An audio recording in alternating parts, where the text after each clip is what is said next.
जय गुरु जी के अत्यंत उनके असीम कृपा से आज ये दिन हम सबको देखने को मिल रहा है। कभी सोचा नहीं था कि सावन के सोमवार में यहाँ हम सारे इकट्ठा होकर के गुरु जी के एकदम समक्ष शिव पुराण पढ़ने का मौका मिलेगा। मैं 5 साल से कोविड के टाइम से ज़ूम पर पढ़ रही हूँ।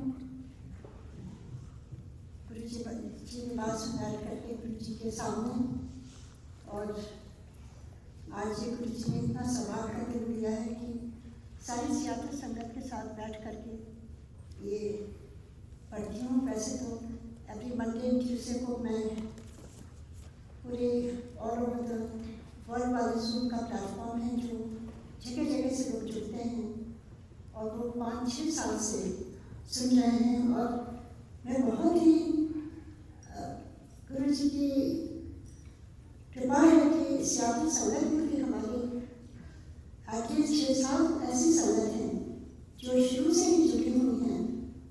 और जैसे ही मैंने 2021 में भेजा था तो वो शुरू से लेके अभी तक वो सुनते आ रहे हैं। और 8वीं बार फिर हम सब पढ़ रहे हैं वहाँ पर, और वो सब शुरू से लेके 8वीं बार तक साथ ही साथ चल रहे हैं। तो ये गुरु जी की कृपा ही है कि सियासी संगत का इतना बड़ा इसमें स्वभाव रहा है कि साथ साथ हम सारे रहे हैं। पर आज यहाँ पर इतनी संगत आकर के गुरु जी हम सबको ब्लेस कर रहे हैं। गुरु जी सारी संगत पर अपनी कृपा करिए। ये सावन का बहुत ही सौभाग्यशाली वाला जो ये महीना होता है, ये केवल महादेव की पूजा, आराधना, स्तुति और उनमें ही लीन होने का समय होता है। उनकी आप जिस तरह से आराधना कर सकें करिए, और अपने मन में शुद्धता रखिए, अपने मन में प्रेम रखिए सबके लिए। और जितना आप जो भी पाठ शिव का कर सके करते रहिए, कुछ नहीं तो केवल आप जाप करते रहिए। तो यही कहते हुए आज गुरु जी की आज्ञा लेते हुए, जब तक उनकी आज्ञा नहीं होती है एक स्वर नहीं निकाल सकता है, एक वाक्य नहीं निकाल सकता है। गुरु जी आप कृपा करिए कि जो आज हम सब सावन के पहले सोमवार के दिन इकट्ठे होकर के ये महाशिव पुराण का पाठ कर रहे हैं आपकी आज्ञा से। क्योंकि जब हम गुरु जी के पास जाते थे तो गुरु जी ने 98 से मुझसे कहना शुरू कर दिया था, आंटी तुम शिव पुराण पढ़ा कर। उस समय मैंने शिव पुराण देखा भी नहीं था, मैं रामायण पढ़ती थी, तो मुझे शिव पुराण के बारे में कुछ भी नहीं मालूम था। शिव की आराधना करती थी, शिव चालीसा पढ़ती थी, पर कभी मैंने नहीं पढ़ा था।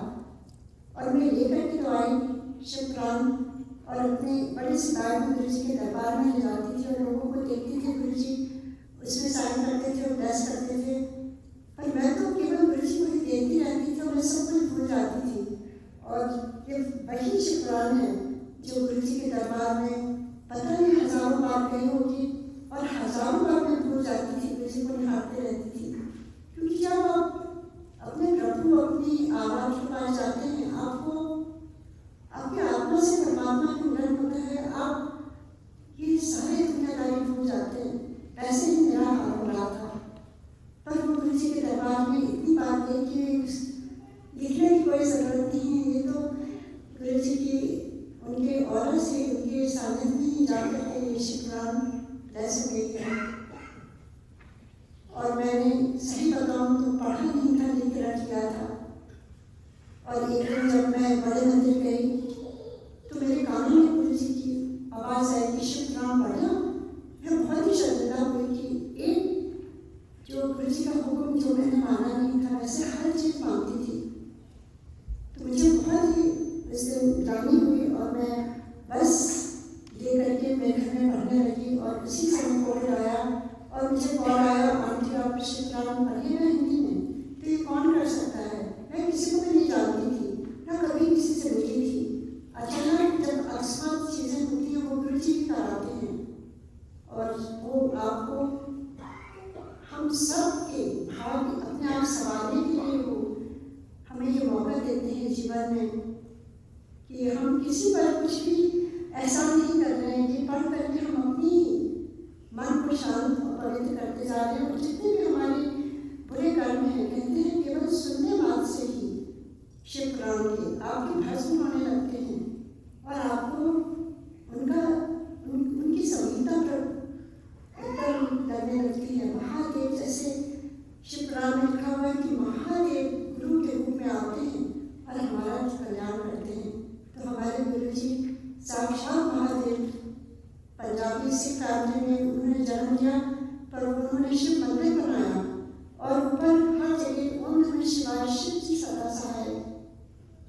और फिर वो हर एक कोई भी आंटी आती थी उनको हमेशा 99% कहते थे सबको। मेरे कांटी में 5-6 जितनी भी लेडीज गई हैं सबको गुरु जी का आशीर्वाद पढ़ा करो, और कहते थे ज़्यादा नहीं तो 1-2 अध्याय पढ़ा कर बस। तो बहुत ही सुंदर गुरु जी हमारे, अत्यंत दयालु, अत्यंत ही कृपालु। ये सारे गुण ईश्वर के लिए होते हैं। हमारे गुरु जी महाशिव, और वो कहीं भी गए, अभी भी हैं, हर स्वरूप में वो जागृत हो जाते हैं। इस मंदिर में भी वो जागृत हो जाते हैं। बस आप अपनी मन की निगाह से देखिए, अपने मन को पवित्र करिए, अपने मन को शुद्ध करिए और उनको महसूस करिए अपने पास। आपकी सांसों से सुगंध आने लगती है, आपके हाथों से सुगंध आने लगती है, वो आपके आत्मा तक एकदम कहते सुगंधित कर देते हैं। जय गुरु जी, बहुत कृपा है आपकी। आइए, अगर आपके पास शिव पुराण है तो आप उसको अगली बार ला भी सकते हैं। ये जो हम पढ़ रहे हैं ये है संक्षिप्त शिव पुराण, गीता प्रेस, गोरखपुर। और ये बहुत ही संक्षिप्त में है। इंग्लिश वाली जो है वो बहुत वॉल्यूम्स में है, 7 वॉल्यूम्स ही है, और ये तो एक ही है। जय गुरु जी। पहले गुरु जी को आंखें बंद करके नमन करिए और उनको प्रार्थना करें कि गुरु जी, ये जो हम पाठ कर रहे हैं, हम सारी संगत को, जो यहाँ है, जो ना भी हो, जो बाद में भी सुनेंगे, सबको ब्लेस करिए गुरु जी। और हमारी जितनी भी त्रुटियां हैं उनको क्षमा करिएगा गुरु जी। हम सब आपके ही सहारे हैं। जय गुरु जी। ओम नमः शिवाय, शिव जी सदा सहाय।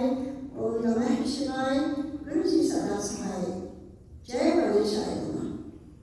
जय गणेश जी। इस पाठ के दौरान कोई भी विलंब न आने पाए और ये तन मन स्थिर रहे, जिससे जो भी आप हमें पढ़वाएंगे, सुनाएंगे, वो सब कुछ हमारे अंदर में उतरे और उसका हम मनन करें। केवल ये नहीं कि एक कान से सुना निकाल दिया, कि हाँ आपके समझ सारी संगत जो बैठी है उन पर कृपा बनाए रखिए कि वो सब जगह से अपना मन हटाकर केवल ये शिव पुराण, महाशिव पुराण, इसकी बहुत ही महत्व है जो अभी पढ़ेंगे। हम सब बहुत ध्यान से सुनिएगा, एकाग्रचित होकर के। सारे अपने डिवाइसेस हटा दीजिए, ना फोन ना कुछ, आप केवल गुरु जी में ही रम जाइए और आपको पूरी उनकी ब्लेसिंग मिलेगी। जय गुरु जी।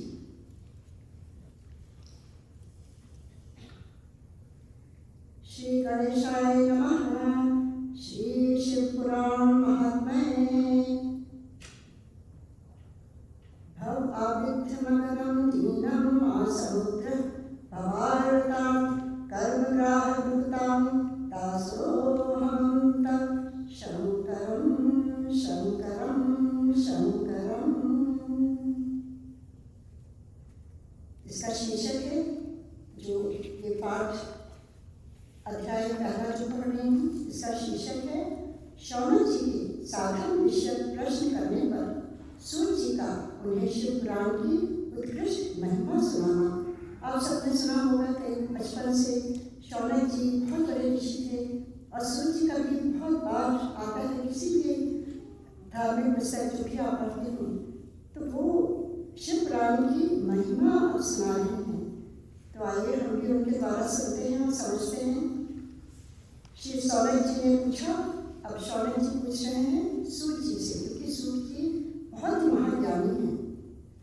शौनक जी ने पूछा, महाज्ञानी सूर्य जी, आप संपूर्ण सिद्धांतों के ज्ञाता हैं। प्रभु, मुझसे पुराणों की कथाओं के सार तत्व का विशेष रूप से वर्णन कीजिए। ज्ञान और वैराग्य सहित भक्ति से प्राप्त होने वाली विवेक की वृद्धि कैसे होती है तथा साधु पुरुष किस प्रकार अपने काम, क्रोध आदि मानसिक विकारों का निवारण करते हैं। इस घोर कलिकाल में जीव प्रायः आसुर स्वभाव के हो गए हैं। उस जीव समुदाय को शुद्ध दैवी संपत्ति से युक्त बनाने के लिए सर्वश्रेष्ठ उपाय क्या है?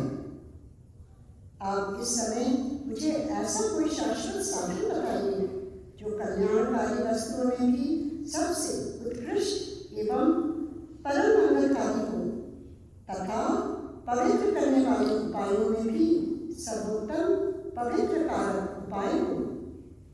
तार यह साधन ऐसा हो जिसके अनुष्ठान से शीघ्र ही अंतःकरण की विशेष शुद्धि हो जाए तथा उससे निर्मल चित्त वाले पुरुष को सदा के लिए शिव की प्राप्ति हो जाए। जय गुरु जी। कितना सुंदर उन्होंने ये प्रश्न पूछा। शौनक जी सूर्य जी से पूछते हैं और उनके द्वारा हम सब भी पूछ रहे हैं अपने गुरु जी से कि गुरु जी बताइए कौन सा किस प्रयत्न से हम क्या करें जिससे आपकी भक्ति प्राप्त हो जाए, क्योंकि हमारे गुरु जी भी महादेव हैं। और किस प्रकार से हमारे विवेक की वृद्धि, जब तक विवेक नहीं होता, विजन नहीं आती, तो हमें अच्छे बुरे का ठीक से समझ नहीं आता है। और फिर वो कहते हैं किस प्रकार अपने काम, क्रोध आदि मानसिक विकारों का निवारण करते हैं, किस प्रकार हम अपने क्रोध को नियंत्रित करें, क्योंकि क्रोध में हम बहुत ही अनाप शनाप बोल देते हैं और फिर बाद में पछतावा भी आता है। पर शब्द एक बार जो निकलते हैं वो दूसरों को बहुत चोट पहुँचाते हैं। तो ये बहुत ही आवश्यक है कि गुरु जी ही हमें अपनी ब्लेसिंग दे सकते हैं जिससे हमारे जो विकार हैं उनसे हमारी शुद्धि हो जाए। तो सारे विकार गुरु जी भस्म कर सकते हैं। पर हाँ, कुछ प्रयत्न तो हम सबको करना होगा, सब कुछ गुरु जी के पास के ऊपर नहीं छोड़ना है। और फिर वो कहते हैं इस घोर कलयुग में हम सब जीव हैं। जीव मतलब जो प्राणी हैं, कलयुग के हैं सारे, वो आसुर स्वभाव के हो गए हैं। आसुर स्वभाव क्या है? आसुर स्वभाव हम सब में कहीं कभी ऊपर हो जाता है और कभी कभी हमारे जो दैवी स्वभाव है वो भी जागृत हो जाते हैं। जैसे अभी इस समय हम सब दैवी स्वभाव के हो गए हैं जो हम गुरु जी के सामने बैठते हैं, पर कभी कभी जो आसुर स्वभाव उत्तेजित हो जाता है, फिर हम अपने आप में नहीं रहते। तो वो कहते हैं कि बताइए आप कि किस प्रकार से इससे जो जीव समुदाय को शुद्ध होने के लिए और शुद्धि बनाने के लिए सर्वश्रेष्ठ उपाय क्या है।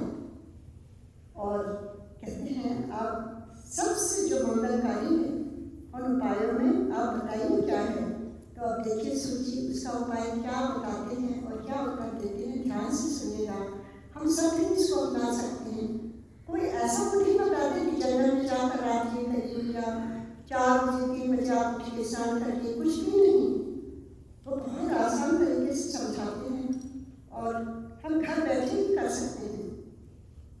परिवार में रहते हुए सारी रिस्पॉन्सिबिलिटीज निभाते हुए श्री सूर्य जी ने कहा, मुनिशेष शौनक, तुम धन्य हो क्योंकि तुम्हारे हृदय में पुराण कथा सुनने की विशेष प्रेम एवं लालसा है। इसलिए मैं शुद्ध बुद्धि से विचार कर तुमसे परम उत्तम शास्त्र का वर्णन करता हूँ। बस वह संपूर्ण शास्त्रों के सिद्धांत से संपन्न भक्ति आदि को बढ़ाने वाला तथा भगवान शिव को संतुष्ट करने वाला है। कानों के लिए रसायन अमृत स्वरूप तथा दिव्य है। तुम उसे श्रवण करो। श्रवण मतलब सुनने मात्र से ही। ये अमृत में जब आपके कानों के द्वारा श्रवण करते हैं तो वह सीधे आपके हृदय तक जाता है और आपको वो निर्मल बना देते हैं और आपको कहते हैं सारी जो उनकी ब्लेसिंग्स हैं वो सारी मिलने लगती हैं। आपको अच्छे गलत का अर्थ समझ में आने लगता है। अपनी कमियां अपने आप हम देख सकते हैं और सुधारने लगते हैं।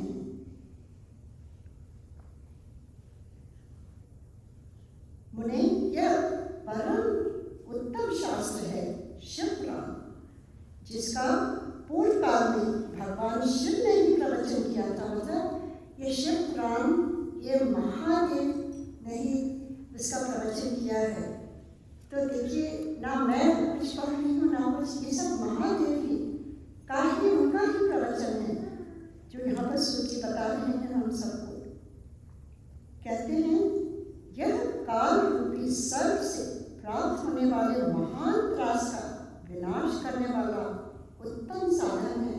कई बार पंडित जी आपकी पुण्य देके कहते हैं आपके ऊपर काल सब दोष है, तो वो कह रहे हैं अगर इतना बड़ा आपके उसमें काल सब का भी दोष हो तो भी केवल शिव पुराण सुनने मात्र से वो सब कुछ हट जाता है। इतना आसान तरीका है, कुछ भी करने की जरूरत नहीं है। गुरुदेव व्यास जी ने ये लिखा है शिव पुराण, मतलब ये हिंदी में उन्होंने अनुवाद किया है। गुरुदेव व्यास ने सनत कुमार मुनि का उपदेश पाकर बड़े आदर से संक्षेप में ही इस पुराण का प्रतिपादन किया है। तो ये जैसे संक्षिप्त में है ये शिव पुराण, तो हमारे लिए बड़ा आसान कर दिया है। अगर बहुत मोटी मोटी 6 वॉल्यूम होती तो उसको पढ़ने में हम देख के ही हैरान हो जाते कि कैसे पढ़ी जाएगी। तो उन्होंने बहुत संक्षिप्त में सारे शिव पुराण उसका अनुवाद किया है उन्होंने। इस पुराण के प्रेरण का उद्देश्य है, अब उसका उद्देश्य क्या है, इसको पढ़ने से क्या फायदा होता है वो बता रहे हैं। कलयुग में उत्पन्न होने वाले मनुष्यों के परम हित का साधन है। कलयुग में परम हित अगर आप जानते हैं, केवल श्रवण मात्र से सब कुछ आपको मिल जाता है। तभी तो गुरु जी कहते थे ना कि शिव पुराण पढ़ना करो, क्योंकि गुरु जी को मालूम था कि हम कलयुगी जीव हैं, हम ना ज़्यादा कुछ कर पाएंगे, तो केवल सुनने के लिए कहते थे, पढ़ने के लिए, और कहते थे एक अध्याय भी रोज पढ़ो। यह शिव पुराण परम उत्तम शास्त्र है। इसे इस भूतल पर भगवान शिव का वाणमय स्वरूप समझना चाहिए और सब प्रकार से इसका सेवन करना चाहिए। इसका पठन और श्रवण सब साधन रूप है। इससे शिव भक्ति पाकर श्रेष्ठतम स्थिति में पहुंचा हुआ मनुष्य शीघ्र ही शिव पद को प्राप्त कर लेता है। इसीलिए संपूर्ण यत्न करके मनुष्यों ने इस पुराण को पढ़ने की इच्छा की है, अथवा इसके अध्ययन को अभीष्ट साधन माना गया है। इसी तरह इसका प्रेम पूर्वक श्रवण भी संपूर्ण मनोवांछित फलों को देने वाला है। भगवान शिव के इस पुराण को सुनने से मनुष्य सब पापों से मुक्त हो जाता है तथा इस जीवन में बड़े बड़े उत्कृष्ट भोगों का उपभोग करके अंत में शिव लोक को प्राप्त कर लेता है। यह शिव पुराण नामक ग्रंथ 24,000 श्लोकों से युक्त है। इसकी 7 संहिताएं हैं। मनुष्य को चाहिए कि वह भक्ति, ज्ञान और वैराग्य से संपन्न हो, बड़े आदर से इसका श्रवण करे। 7 संहिताओं से युक्त यह दिव्य शिव पुराण पर ब्रह्म परमात्मा के समान विराजमान है और सबसे उत्कृष्ट गति प्रदान करने वाला है। जो निरंतर अनुसंधान पूर्वक इस शिव पुराण को वाचता है अथवा नित्य प्रेम पूर्वक इसका पाठ मात्र करता है, वह पूर्ण आत्मा है, इसमें संशय नहीं है। जो उत्तम बुद्धि वाला पुरुष अंत काल में भक्ति पूर्वक इस पुराण को सुनता है, उस पर अत्यंत प्रसन्न हुए भगवान महेश्वर उसे अपना पद, अपना धाम प्रदान करते हैं। जो प्रतिदिन आदर पूर्वक इस शिव पुराण का पूजन करता है, वह वह इस संसार में संपूर्ण भोगों को भोग कर अंत में भगवान शिव के पद को प्राप्त कर लेता है। जो प्रतिदिन आलस्य रहित हो, रेशमी वस्त्र आदि के वेष्टन से इस शिव पुराण का सत्कार करता है, वह सदा सुखी होता है। यह शिव पुराण निर्मल तथा भगवान शिव का सर्वस्व है। जो इहलोक और परलोक में भी सुख चाहता हो, उसे आदर के साथ प्रेम पूर्वक इसका सेवन करना चाहिए। यह निर्मल एवं उत्तम शिव पुराण धर्म, अर्थ, काम और मोक्ष रूप चारों पुरुषार्थों को देने वाला है। अतः सदा प्रेम पूर्वक इसका श्रवण एवं विशेष पाठ करना चाहिए। अब पहला अध्याय समाप्त हुआ, अब दूसरा और तीसरा अध्याय करते हैं। छोटा सा ही अध्याय है। शिव पुराण के इसका शीर्षक है शिव पुराण के श्रवण से देवराज को शिवलोक की प्राप्ति तथा चंचला का पाप से भय एवं संसार से वैराग्य।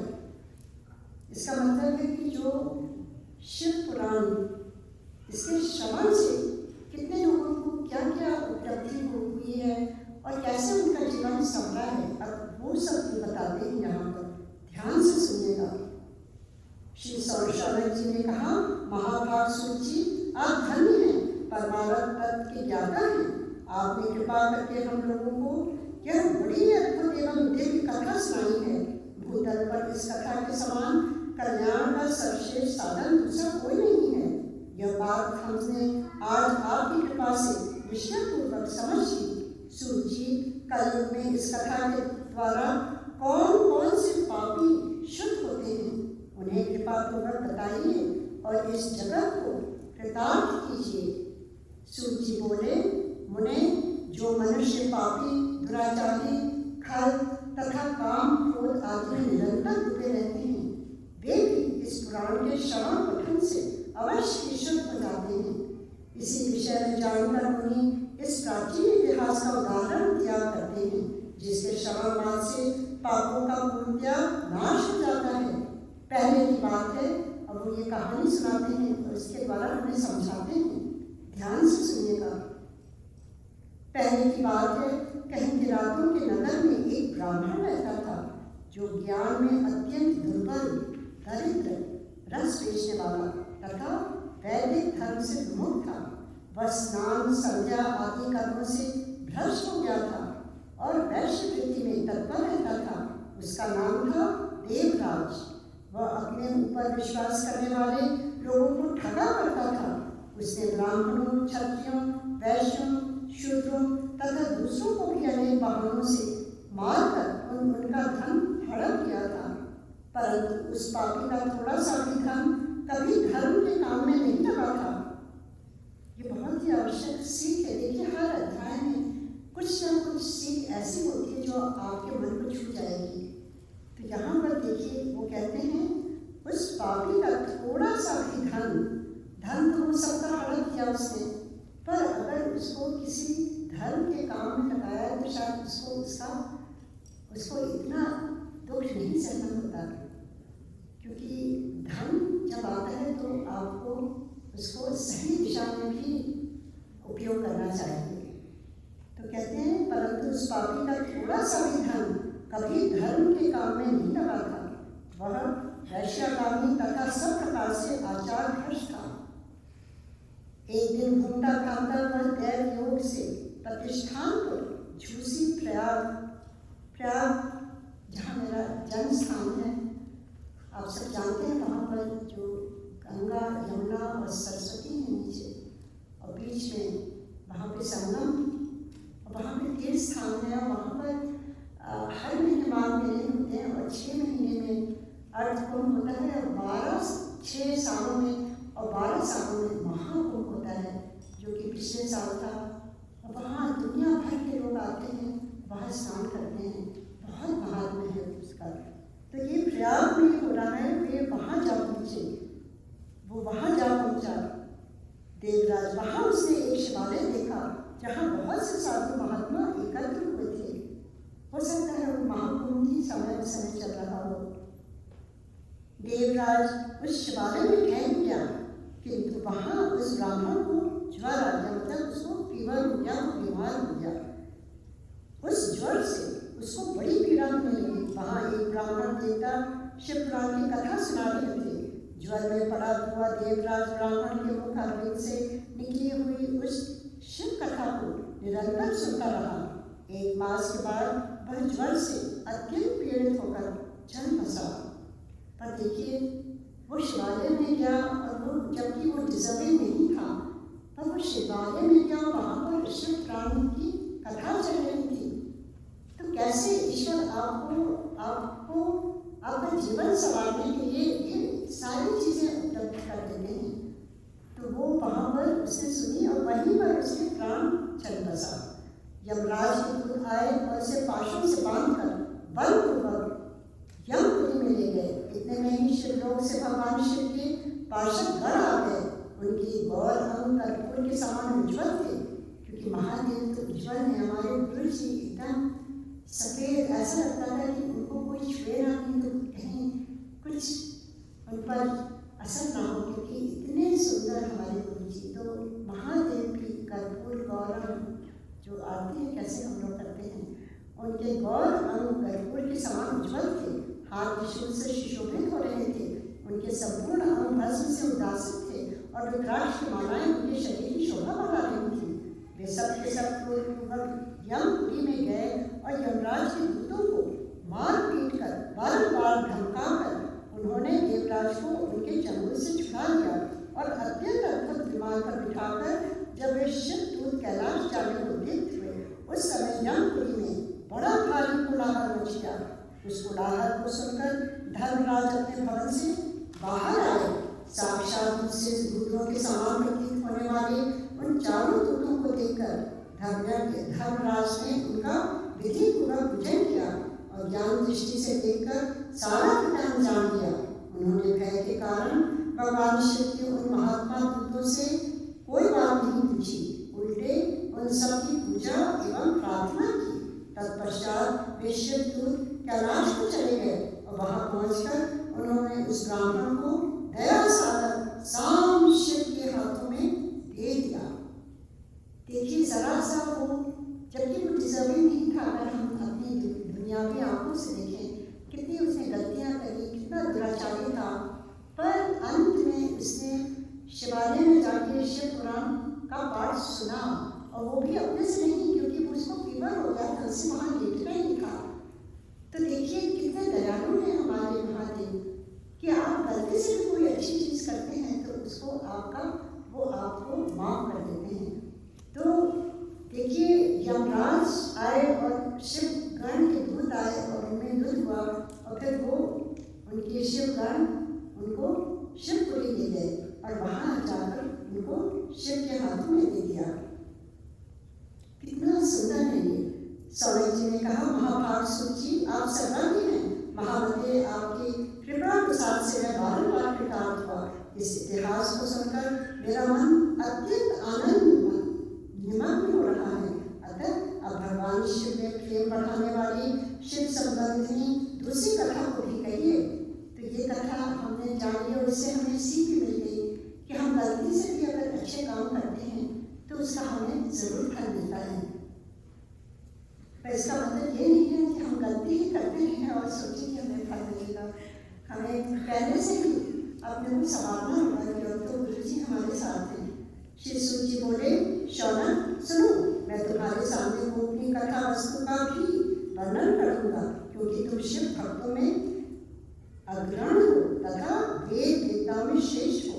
समुद्र के निकटवर्ती प्रदेश में एक पाशकर नामक ग्राम है, जहाँ वैदिक धर्म से विमुख महापापी द्विज निवास करते हैं। वे सब के सब बड़े दुष्ट हैं। उनका मन दूषित विषय भोगों में लगा रहता है। वे न देवताओं पर विश्वास करते हैं न भाग्य पर। वे सभी कुटिल वृत्ति वाले हैं। किसानी करते और भांति भांति के घातक अशस्त्र रखते हैं। वे व्यभिचारी और खल हैं। ज्ञान वैराग तथा सधर्म का सेवन ही मनुष्य के लिए परम पुरुषार्थ है। इस बात को वे बिल्कुल नहीं जानते हैं। वे सभी पशु बुद्धि वाले हैं, मतलब वो अच्छे कार्य नहीं करते हैं। इसका जस्ट यही है, अगर आप ये हिंदी ठीक से समझते ना हो तो यही मैं बताऊँगी कि वो not following the right things.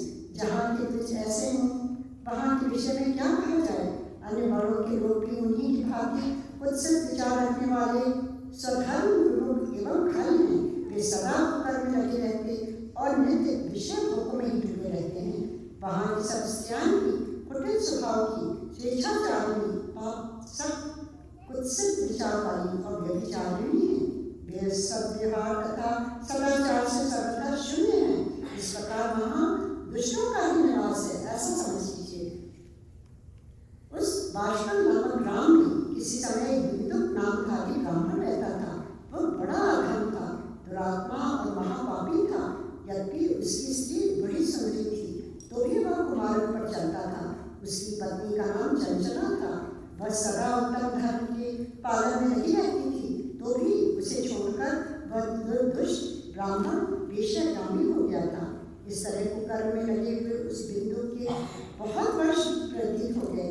उसकी स्त्री चंचला काम से पीड़ित होने पर भी स्वधर्म नाश के भय से क्लेश सहकर भी दीर्घ काल तक धर्म से भ्रष्ट नहीं हुई, परंतु दुराचारी पति के आचरण से प्रभावित हो आगे चलकर वह स्त्री भी दुराचारिणी हो गई। इस तरह दुराचार में डूबे हुए उन मूढ़ चित्त वाले पति पत्नी का बहुत सा समय व्यर्थ बीत गया।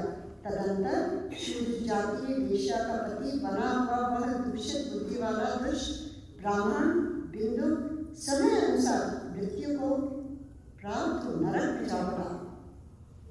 बहुत दिनों तक नरक के दुख भोगकर वह मूढ़ बुद्धि पापी बिंद पर्वत पर भयंकर विशाल हुआ। तो देखिए, अगर हम इसकी तरह व्यवहार हो हम सबका, जैसे अभी मैंने पढ़ा है, तब क्या हमें मानव शरीर मिल सकता है? तो यहाँ पर वो बता रहे हैं कि वो भयंकर विशाल हुआ। तो जो हमें मानव शरीर मिला है कितने तप के बाद मिला होगा। तो जब मानव शरीर मिलता है तो हमें सोचना चाहिए कि क्यों नहीं हम विशाल बने, या क्यों हमें कीट पतंग बने या कोई जानवर बने। मानव शरीर कितने दिनों मतलब वर्षों के बाद जब हजारों कितनी योनियां उसके पार होने पर मिलता है, तो इसकी देखभाल करना और किस प्रकार से हमें चलना चाहिए, ये उनकी देन है, ईश्वर की देन है जो हम इस धरती पर मानव शरीर में आए हैं। तो बहुत ही आवश्यक है इसको समझना कि हमें अच्छे कर्म करने चाहिए।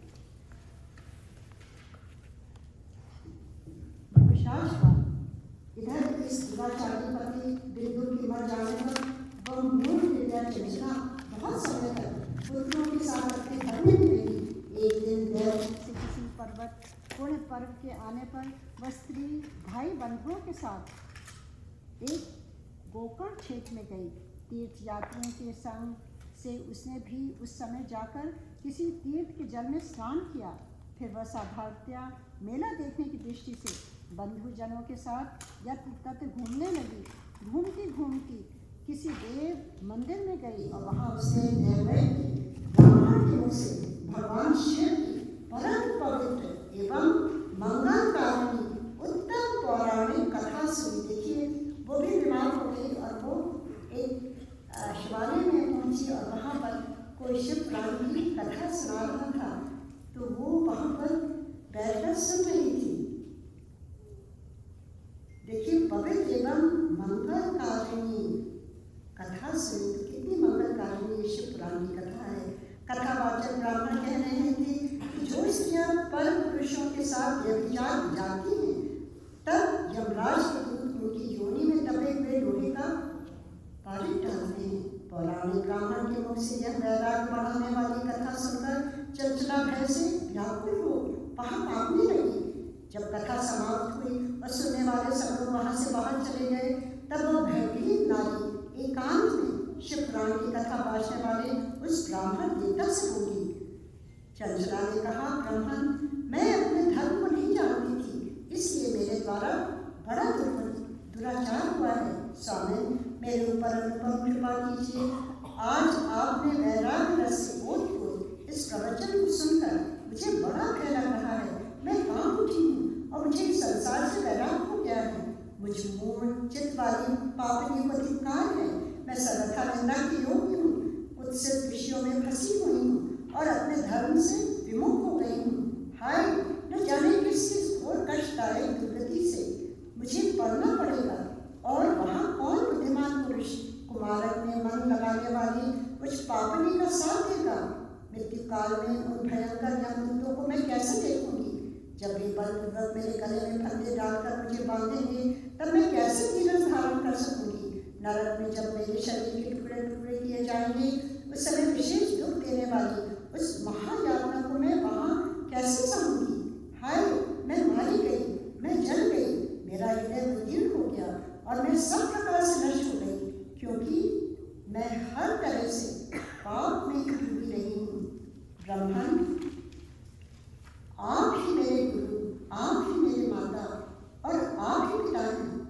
आपकी शरण में आई हुई उस दीन अबला का आप उद्धार कीजिए, उद्धार कीजिए। जैसे कभी कभी हम सब कुछ गलत काम करते हैं तो अपने गुरु जी की शरण में आके जब प्रायश्चित करते हैं और जब हम मान लेते हैं कि हमने बहुत गलत काम किए हैं और आगे जब कहते हैं गुरु जी, और जैसे क्रिश्चियनिटी में वो कहते हैं कन्फेस करना, उनका एक होता है कन्फेस करना, उससे कहते हैं उनके पाप कर जाते हैं। और ऐसा ही यहाँ पर हमें बता रहे हैं कि वो जब उनकी शरण जाती है और कहती है मुझ दीन अबला का आप उद्धार कीजिए, उद्धार कीजिए। सूत जी कहते हैं शौनक इस प्रकार खेद और वैराग से युक्त हुई चंचला ब्राह्मण देवता के दोनों चरणों में गिर पड़ी। तब उन बुद्धिमान ब्राह्मण ने कृपापूर्वक उसे उठाया और इस प्रकार कहा। मैं अब यही समाप्त करती हूँ। मन तो होता है कि बस पढ़ की जाऊँ, पर समय हो चला है।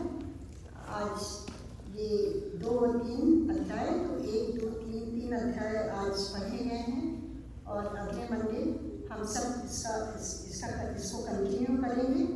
आप ज़रूर ही सावन के महीने में हर मंडे को आइए और इससे कितनी सीख जो भी आपने सुना है, या अगर आपके पास शिव पुराण है तो आप स्वयं पढ़ सकते हैं।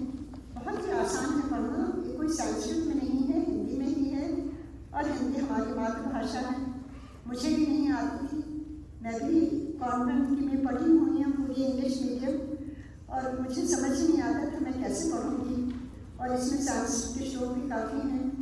पर मैं आपको एक चीज़ बताऊँ, जो गुरु जी कहते थे ना शिव पुराण पढ़ा करो, तो वो हम नहीं पढ़ते हैं, वो गुरु जी अपने आप ही पढ़वाते हैं और अपने आप ही हम सबको समझाते हैं और हर एक का कल्याण करते हैं। जैसे कि चंचला को भी कितनी अच्छी तरह से उन्होंने सिखाया है उन्होंने कि इसका जो है उनका भी कल्याण हो जाता है जो गलत रास्ते जाते हैं, और हम सब तो गुरु जी के रास्ते हैं। तो सोचिए हम तो सीधे उनके पास ही जाएंगे।